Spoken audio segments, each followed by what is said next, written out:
So I'm going to briefly explain 4 different modes of wave vibrational beams that I have found in Egyptian art. First one, we're going to show what typically is shown as the Aten sun disk, where there are straight line beams coming down. These beams are explicitly spreading out.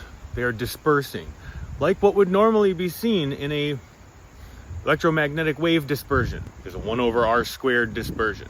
This is Lady Tepereth, a carving that's in the Louvre. Here, they're showing from a sun disk a collimated beam of wave pulses. Why that's important is because we know that's a sun disk, a light disk, a disk where light comes from. That's explicitly what a dish antenna does. It collimates a beam of light. But what's interesting is if you look at this quick depiction, our modern little depiction is actually more wrong than their other one. Because ours is showing the collimated beam coming from the antenna in front of the dish. And that's actually inaccurate. So even our modern drawings are less accurate than what this other one shows, where they have the actual collimated beam coming from the full width of the disc. Let's go over to another one from the Dendera temple. This is a depiction of Nut, sky goddess, coming from her womb. Is the same pulses of beams going down on what looks like a box that has 2 cherubim. If you know what a box with 2 cherubim on either side resembles.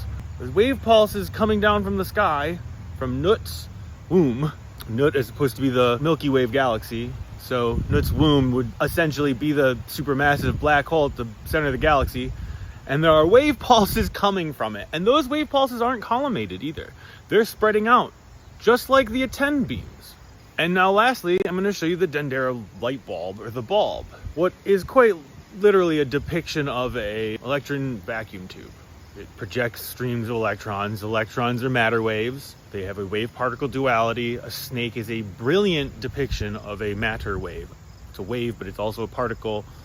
It slithers, it oscillates. And then at the end of the bulb, there is a literal guy holding a knife, which we usually put a knife at the end of a beam for a collimator or a aperture.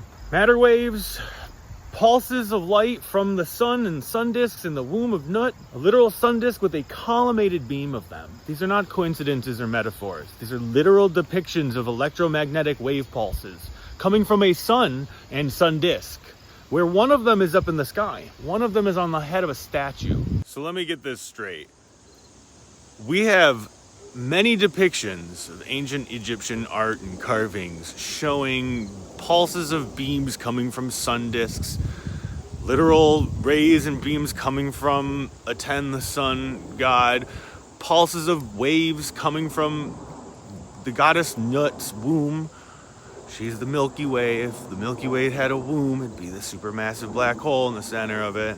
Let me get this straight. We have all sorts of evidence of ancient Egyptians having advanced wave mechanics technology and or understanding and comprehension. And I'll remind you, we know that the Greeks figured out wave mechanics in 500 BC. But I'm supposed to believe they didn't have it first because Europe and France all did the Enlightenment period all on their own. But Napoleon in 1790s, or beginning 1800s, ransacked all of Egypt. All the temples. The first writings we have in the Western world for Dendera Temple are from Napoleon's expedition into Egypt. But after they went through and ransacked Egypt, I'm supposed to believe that France and Europe and all them just happened to invent the Enlightenment period and all of electrostatics over the next 200 years? Right.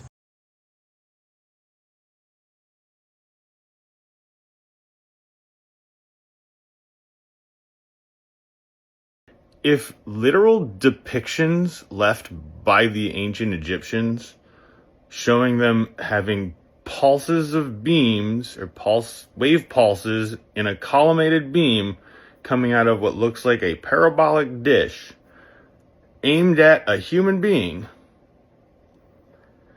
If depictions left by the ancient Egyptians explicitly showing wave pulses, if that's not evidence that they had electromagnetic comprehension or comprehension of electromagnetic waves, exactly what would be? Because if there was written text about it, people would say that's just interpretive. And any of these devices isn't going to last 4,000 years or 2,000 years.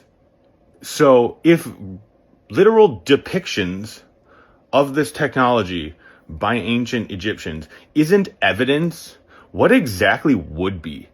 Because that just seems like a moving goalpost then, because then there's nothing we can do to prove. If we can't even use their own pictures showing them depicting it, then what would we be allowed to even use as evidence?